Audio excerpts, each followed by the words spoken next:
खास है। लेकिन समसून के साथ एक बहुत बड़ी प्रॉब्लम क्या थी, बहुत बड़ी प्रॉब्लम, जो कि आज कलीसियाओं के साथ भी है, जो कि आज नॉर्मल कलीसिया के अंदर लोगों के साथ है, मैं कहूंगा कलीसिया के साथ है। उसे खवातीन के साथ बड़ा लगाव था। और एक और बात, उसे अपने लोगों की खवातीन के साथ लगाव नहीं था, उसे गैर कौम की खवातीन के साथ लगाव था। अब यहां पर मैं गैर कौम को थोड़ा सा आपके सामने बताना चाहता हूं। ये समसून को जो गैर कौम की खवातीन के साथ लगाव था और वो उनकी तरफ रागिब रहता था, उनकी सोच में ही रहता था और चाहता था कि मैं उनको हासिल कर लूं, ये तमसील है। पुराने अदनामे के अंदर जो कुछ है वो एक तमसील है, एक तमसील कहती है, एक मुकाशफा लगती है। वो गैर कौम बेसिकली कौन है आज के दौर में? ये वाली नहीं जो हमारे इर्द गिर्द गैर कौम है, नहीं नहीं, ये गैर कौम वर्ल्ड डिनोमिनेशन चर्चेस हैं जो समसून को बड़े पसंद है। समसून कहता है काश मैं भी उसी तरह का हो जाऊं।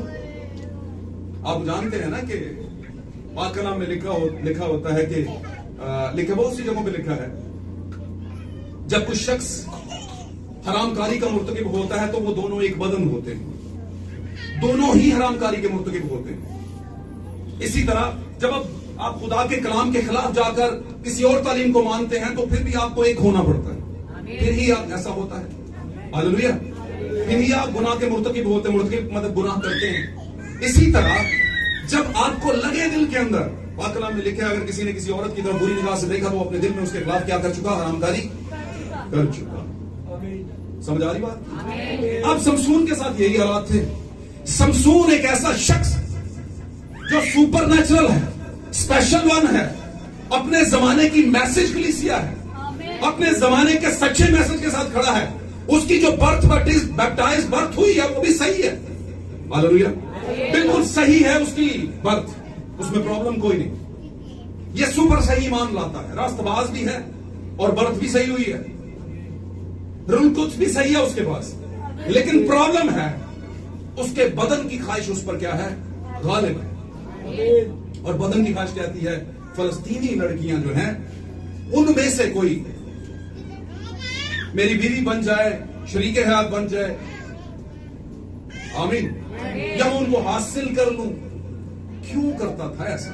और मैं इसको पहले ही बयान कर चुका हूं, क्यों अपने लोगों में से उसे ऐसे लगता था कि यहां पर नहीं, क्योंकि कुछ तो अट्रैक्शन थी गैर कौम की औरतों में, कुछ तो अट्रैक्शन है मेरे अजीजों मैसेज के लोगों, कुछ तो अट्रैक्शन है वर्ल्ड डिनोमिनेशनल चर्चेस के अंदर, कुछ तो अट्रैक्शन है, कुछ तो खूबसूरती है वहां पे, जो हम कहते हैं कि भाई वो तो इंज कर देने, ऐसी क्यों नहीं इंज कर। आपको खिंचाव है ऐसी कलीसियाओं का। मेरी बातों को टैली करते जाना, और जहां पे ठीक ना हो इबादत के बाद मुझे बात कर लेना मेरे से। मेरे जीजो समसून पर रूह उतरता था। जब जब उसने कहा उस पर मुसीबत आई, खुदा उसके साथ रहा। लेकिन जब वो खासुल खास कस्बी की तरफ इन्वॉल्व हुआ, खासुल खास तंजीम की तरफ इन्वॉल्व हुआ, वो भूल गया कि उसके पास जो है वो सबसे उत्तम है, सबसे अफजल है। हालेलुया। और ये भूलते हुए उसने इसे अंडर एस्टिमेट, इजी समझा। इसी मैं इसको कहूंगा जैसे ईसाऊ ने अपने पलौठे के हक को इजी समझा। आमीन। दोहरे हक को इजी समझा और उसने दाल के इवज क्या है, खाने के इवज उसे बेच दिया। इसी तरह आज हम अपने ईमान को जब मशरूत कर लेते हैं, मशरूत कह दिया, मखलूत कर लेते हैं, मिक्स कर लेते हैं दीगर डिनोमिनेशन के साथ, तो दर हकीकत हम समसून होते हुए कस्बी के साथ मलाप कर लेते हैं। और कस्बी का लफ्ज बड़ा बुरा है, बहुत बुरा है कस्बी का लफ्ज। वो औरत जो ठीक कैरेक्टर की ना, उसे कस्बी कहा जाता है। बाइबल मुकद्दस में इसे बड़ा वाज़ेह लिखा है, आमीन, बताया है। मेरे अजीजों, खुदा का रूह उसके लोगों में, ये आज का हमारा मौजू है। अगर आप में खुदा का रूह आता है और आप में खुदा का रूह जुम्बश करता है और आपको फिर भी लगता है कि दूसरी कलीसियाओं जैसा हो जाऊं, दूसरों जैसा समझते हैं, आप बैठे हैं चर्च में, आपके साथ कोई दूसरा लड़का बैठा है तो आपको लगेगा यार मैं थोड़ा डल जा लग रहा हूं, डल सा लग रहा है। गल समझो, मुझे भी इसी की तरह का होना चाहिए। आमीन। तो खुदा का रूह आपको सही लाइन पर लेकर जा रहा था कलाम का, लेकिन आपने क्या किया, आपने थोड़े बदन की मान ली। तो वहां पर समसून क्या कर रहा है, अट्रैक्ट है अपने बदन की ख्वाहिश के पीछे गैर कौम की लड़कियों की तरफ। और गैर कौम की लड़कियां मतलब औरतें, मतलब कलीसियां, मतलब चर्चेस। आमीन। हमारे बुजुर्ग कहा करते थे अपनी चीज का ख्याल रखो तो चोर ना किसी नु। तो हम यहां पर किसी को बुरा नहीं कह रहे, हम अपनों को बचा रहे हैं। लोग कहते हैं भाई दुआर क्यों करते पे हो, भाईजान तेरी अकल काम नहीं करती, क्या धुआं का पर्दा है। ये शुक्र करो मैंने पैसे लगा के चढ़ा लिए दीवार, ताकि दोनों का हो जाए, क्योंकि सेम कंडीशन आपके घर में, सेम कंडीशन मेरे घर में, तो पर्दा कोई भी एक कर ले दोनों के लिए होगा। समझिए कि नहीं। इसी तरह समसून बहक गया और उसने अपना हक जो था, स्पेशल जो था, वो मखलूत होने के बायस उसे खो दिया। लेकिन अगर वो खुदा का बरगजीदा था, अगर आप खुदा के बरगजीदा हैं, अगर आप समसून की शक्ल के चर्च हैं, तो मेरे अजीजों एक बात ये भी ज़हन में रखनी है, समसून बिल आखिर वापस मुड़ा ईमान में, कलाम में, कुव्वत में। उसने कहा ऐ खुदावंद वंस मोर, एक बार फिर मुझे वही सामर्थ, वही ताकत, वही कुव्वत दे दे जो खुदा आगाज में तूने दी थी। क्यों? क्योंकि मैं बदला लेना चाहता हूं। मेरे साथ बुरा हुआ है, मेरे साथ ठीक नहीं हुआ, गो के ये मेरी ही गलती है, मैं कुछ फतह करना चाहता हूं। आज आप में से कितने समसून हैं जो लोगों को फतह करते हैं खुदा उनके लिए, जो उनके पुराने बदनों को मौत देते हैं और नई जिंदगी में जिला देते हैं? बताइए। और मैं अक्सर कहता हूं कि मैथ का सवाल तो वही हल करेगा जिसने खुद FA या BA किया होगा, मैट्रिक किया होगा। क्या ख्याल है? हालेलुया।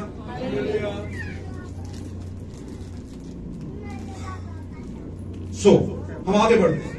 भाई ब्रैनम अपने एक मैसेज में कहते हैं, बड़ी खास बात है, उनका एक मैसेज है, speak to the mountain, speak to the mountain. इसका मतलब क्या है? पहाड़ से कह, पहाड़ से कह। ये कहां से लिया? यीशु ने कहा था अगर तुम पहाड़ से कहोगे कि ये हट जाए तो अपनी जगह से, अगर ईमान के साथ तो उन्होंने मौजू रखा स्पीक टू द माउंटेन। ये किसके लिए आयत थी? हर किसी के लिए तो ये आयत नहीं खुदा ने कही। किन से कहा तुम कहोगे? हर कोई पहाड़ को नहीं हटा सकता। आमीन। भाई बहनों, अपने उस मैसेज में कहते हैं कि मैं खुदावंद की जो सही दुल्हन है, सही कलीसिया, उसमें आने वाले वक्त में एक बेदारी देख रहा हूं जो कि हिला देने वाली बेदारी है, जो कि जुम्बश पैदा करने, वाइब्रेट करने वाली बेदारी है, जहां पर वो जाएगी मसीह की दुल्हन, ट्रू बिलीवर्स जहां पर जाएंगे बदरूहें चीखना शुरू हो जाएंगी। आमीन। लोग आजाद होना शुरू हो जाएंगे। लोग कहेंगे यहां पर कुछ शख्स है। मेरी बात समझ रहे? आपके चलने से, आपके बात करने से लोगों को शिफा होगी। दैट इज द मीनिंग के स्पीक टू द माउंटेन। पहाड़ से क्या? आपको पता है मुसीबतें पहाड़ों जैसी होती है। आपको पता है जब किसी पर मुसीबत आती है तो पहाड़ से कम नहीं होती। और इस ज़िमन में खुदा फिर कहता है इन हालात में स्पीक टू द माउंटेन। नबी ने इस पैगाम को जब बयान किया 1959 के अंदर, तो उन्होंने एक बात बयान की कि मैं खुदावंद की सच्ची कलीसिया के अंदर एक बेदारी यानी जुम्बश देखता हूं। और वो बेदारी क्या है? क्या है जुम्बश? क्या किसके जरिए से आती है? उसी के जरिए से जिसके जरिया से समसून के अंदर आई। समसून अपने बाल खो चुका, लेकिन लिखा है कि उसके बाल दोबारा बढ़ने लगे। उसके बाल दोबारा बढ़ने लगे। तो जो काटे गए थे वो क्या थे? बाल थे ना। 7 लिटें थी और कलाम में लिखा उसकी 7 लिटें काट दी। पढ़िएगा आप जाकर, वहां पर लिखा है कि उसकी 7 लिटें जो हैं वो काट दी उसने। किसने काटी? कसबी ने। आज ईमानदारों के लिए डिनोमिनेशनल वर्ल्ड चर्चेस लगा हुआ है। 7 कलीसियाई जमानों की जो तालीम हमारे जमाने में खुली है उसको काटने पर लगा हुआ है। और मैं बहुत दफा कहता हूं आपके जमाने का रूह आपके जमाने का मुकाशफा है। ये सच्ची बात, आपके जमाने का रूह ये नहीं है कि मैं वाइब्रेट होना शुरू हो गया, मुझ में रूह आ गया। मैं बहुत दफा इस पे देखता हूँ, सोशल मीडिया आप भी देखते होंगे, हमारे हमसाया मुल्क के अंदर भी, यहाँ पर भी जो मिनिस्ट्रियां चल रही हैं, बड़ी बड़ी भीड़ लगी होती है ना। खवातीन आ जाती हैं स्टेज के ऊपर, कुछ मर्द आ जाते हैं, है ना, वो ऐसे ऐसे करना शुरू हो जाए, शूटिंग करना शुरू हो जाते हैं और कहते हैं रूह आ गया। मेरी बात समझ रहे हैं? क्या 120 की जमात ने ऐसा किया था? जहां पर भी खुदा करूं नबियों पर, रसूलों पर, ईमानदारों पर, फरिश्तों पर उतरा, क्या वो ऐसा करते थे? तड़पते थे, लेट जाते थे। ओ माय गॉड, इससे भी आगे लोग बढ़ गए। मैं एक वीडियो देख रहा था बाहर की, अगर कलाम बाहर की तरफ से आया ना, फौरन से, गौर से सुनिएगा, फॉरेन कंट्री से, गोरों से कलाम आया ना, ये कहते हैं हम, जब गोरा आ जाता है हम कहते हैं सब कुछ आ गया। अगर कलाम सही वाला, सही ईमान भी, ईमान जो है, जो हमारे जमाने का मैसेज, वो भी उसी मुल्क, उन्हीं मुल्कों में से आया है, तो सबसे बड़ी गड़बड़ की तालीम भी उन्हीं मुल्कों से आई। अब पादरी साहब हैं, वो जैसे एक रेसलर, ये एक फाइटर फाइट कर रहा है, वैसे दूर खड़ा हुआ फाइट कर रहा है बदरू के साथ, और बदरू उसी तरह गिर रही है। यानी ये आपने क्या मैदान सजाया भाई रेसलिंग का? सीधा सीधा बोले, मैं तुम्हें यीशु मसीह के नाम से हुक्म दूं, अगर कुछ कह सकते हैं तो ऐसा करिए। ये क्या आपने क्या मतलब शो लगाया हुआ है? लोग ऐसा कर, और हमारे नजदीक वो बड़े पढ़े लिखे हैं, हमारे नजदीक वो फॉरेन कंट्री से आए हैं, हमारे नजदीक वो बहुत, है ना, आला दर्जा रखते हैं। आला दर्जा, फॉरेन कंट्री, आला तालीम, नबी बयान करता है, कुछ मायने नहीं रखती। अगर कुछ चीज मानी रखती है तो वो खुदा का सच्चा कलाम है, जो सच्चे मुकाशफा के साथ आता है, और वही आपके जमाने का रूह है, वही। हालेलुया। मैंने इसमें एक बात कहता, चलो बड़ी खास बात है, ध्यान से सुनना, सब हम समझदार हैं। यीशु मसीह किसका मुकाशफा है? सब बोलेंगे तो समझ आएगी। बोले, यीशु मसीह खुदा का मुकाशफा है। मुकाशफा का मतलब क्या है? आपका बेटा, सॉरी, हाँ जी, आपका बेटा उसके वालिद का मुकाशफा है। अगर यहां पर कोई भाई है तो उसके बेटे को कोई देखेगा जिसने इसके वालिद को कभी देखा हो, तो वो कहेगा, ए बच्चा ना ऐस पाई का लग। क्यों कहता है? लगता है देखने में, है ना, स्माइल करने में। क्या ख्याल है? ये दो बातें तो खास होती हैं, हंसने में, चेहरे से उसी तरह का लगेगा, थोड़ा बहुत रंग रूप भी मिलता होगा, बाकी चीजें बड़ा होगा तो ऑटोमेटिकली मिलेंगी। तो एक बाप का जो बेटा होता है वो अपने बाप को रिवील करता है, जाहिर करता है। जाहिर होने का मतलब है मुकाशफा। मुकाशफा का मतलब है कोई चीज खुल के सामने आए, जो छुपी हुई थी वो सामने आए। अब खुदा छुपा हुआ है आसमानों में। छुपा हुआ का मतलब क्या है? पर्दे के पीछे है, डरया नहीं है, वो छुपे है, उसे वो हमारे लिए अलग है, पर्दे के पीछे है, क्योंकि इंसानी आंख उसे देख नहीं सकती। मूसा ने चाहा देखे नहीं देख सका, आमीन। नबियों ने चाहा देखे नहीं देख सके। हाँ, तब देखा जब थियाफनी बदन में आया, हमारे जैसा बन के आता रहा, और फिर यीशु मसीह की सूरत में आया, आमीन। तो मुकाशफा, यीशु मसीह खुदा का क्या है, और यीशु मसीह का मुकाशफा कौन है? कौन सी कलीसिया? ब्राइड चर्च, दुल्हन कलीसिया। यीशु ने अपने बाप को पेश किया, मुझे देखो तो समझो बाप को देखा। जिसने मुझे देखा उसने क्या आप कह सकते हैं? जिसने मुझे देखा यीशु को देखा। My God, hallelujah, hallelujah. क्या आप कह सकते हैं? क्या आप कह सकते हैं मेरे जीवन? क्या आप कह सकते हैं? एक जमाना था बाप की नुमाइंदगी बेटा कर रहा था, जमीन के ऊपर चल फिर रहा था। शागिर्दों ने कहा, हमें बाप को दिखा है, खुदामंद है उस्ताद, हमें बाप को दिखा, हमारे लिए इतना ही काफी है। यीशु मसीह ने कहा, ए फिलिप्पुस, मैं इतनी मुद्दत से तेरे साथ हूं। कितनी मुद्दत से? मैं 2005 से तेरे साथ हूं। मैं 13 साल से तेरे साथ चर्च में हूं। और क्या देखना चाहता है? और क्या देखना चाहता है कि ईमानदार कैसे होते हैं? तूने वो भी देख लिए, ये भी देख लिए, वो भी देख लिए, और जिसमें तू चल रहा है उसको भी देख लिया। तूने 5 शोहर करके देख लिए, छठे के साथ है और 7वां तेरे सामने खड़ा है। फिर भी तू पूछता है बाप को हमें दिखा। फिर भी तू कहता है बिलीवर्स हमें दिखा। कौन होते हैं ईमानदार? ए उस्ताद, है पादरी साहब, हमें बाप को दिखा है, हमें कोई मैथली मैसेज डिलीवर दिखा। समझ आंटी कर दी? तो अब 14-15 साल बाद भी कोई देखने हैं आपने?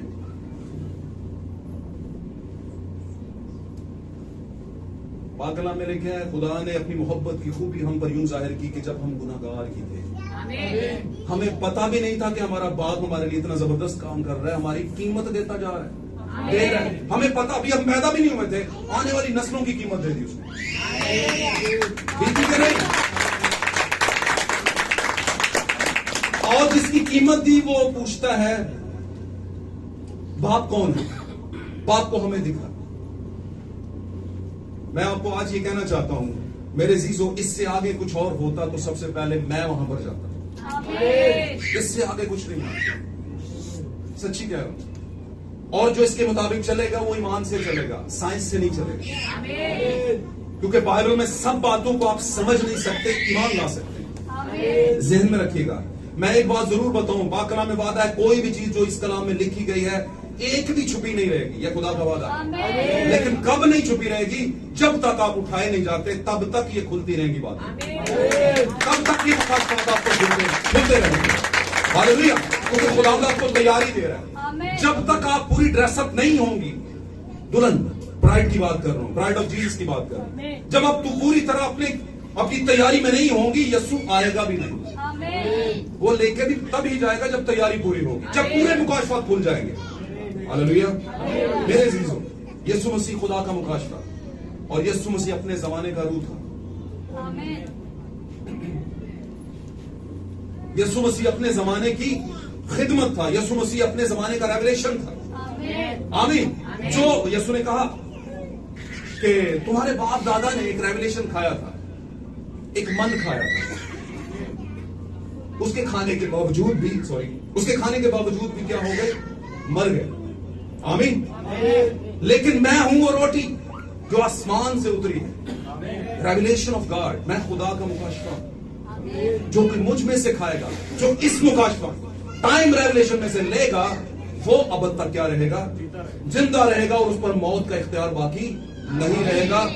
वही उसी तरह से आज हमारे जमाने में एक रेवलेशन उतरा है, नबी के जरिए से। खुदा कभी भी नबी के बगैर किसी से बात नहीं करता। उसने अपना एक मीडिएटर रखा होता है, एक वकील, एक एडवोकेट रखा होता है, जो कलीसिया और खुदा के दरमियान में रेवलेशन को लेकर आता है। आमीन। और वो बहुत बड़ी किसी जगह से नहीं आता, यानी बहुत कोई नामी ग्रामी नहीं होगा। वो बड़ा नॉर्मल शख्स होगा, बड़ा सिंपल शख्स होगा, कोई इतना एजुकेटेड नहीं होगा, लेकिन खुदा की बात उसके पास होगी। आमीन। और पाक कलाम इस बारे में बड़ा वाज़ेह बयान करता है कि खुदा का रूह जो है वो हमें वो डायरेक्शन देता है, जो यीशु ने कही बातें और जो आने वाली हैं उनके बारे में खुदा का रूह बताएगा। वो हमारा मददगार है। आमीन। अगर आपके अंदर आज खुदा का रूह है, आमीन, द स्पिरिट ऑफ गॉड आपके अंदर है, जो कि यीशु के अंदर थी। हालेलुया। जो कि रसूलों पर नबियों पर उतरती थी, जो शमसून पर उतरी। हालेलुया। हालेलुया। और इसी तरह जो हिस्कियल पर उतरी, पाक कलाम में लिखा है, यीशु का रूह, खुदा का रूह हिस्कियल पर जाहिर होता था, नाजिल होता था, फिर वो कलाम नाजिल करता था। जब रूह नाजिल होता है तो फिर साथ में कलाम भी नाजिल होता है। अब कौन सा कलाम नाजिल होता है? वो कलाम जो मुकाशफाती कलाम है, क्योंकि कलाम तो ऑलरेडी मौजूद होता है, लेकिन उस कलाम का मतलब रूह मिलने के बाद जो है वो रिवील होता है, जाहिर होता है। हालेलुया। मेरे ख्याल आप मेरी बातों को समझ रहे होंगे। चंद बातें आगे करेंगे। पाक कलाम में यीशु मसीह ने कहा, जो मैं बाप को करते हुए देखता हूं वही करता हूं। इसका मतलब क्या? इसका मतलब बाप यीशु मसीह के अंदर था। पाक कलाम में लिखे यीशु मसीह ने कहा बाप मेरे अंदर रहकर अपने काम। क्या हम कह सकते हैं यीशु मेरे अंदर रहकर अपने काम कह सकते हैं? ऐसा होना चाहिए। और अगर ऐसा नहीं है तो फिर हम टाइम जाया कर रहे हैं, फिर हम अपने आप को धोखा दे रहे हैं। पास पूस कोई नहीं होना, फिर हम अपने आप को धोखे में नहीं रहना। हालेलुया। हवा जो थी धोखे में आ गई, लेकिन ये हवा धोखे में नहीं आई।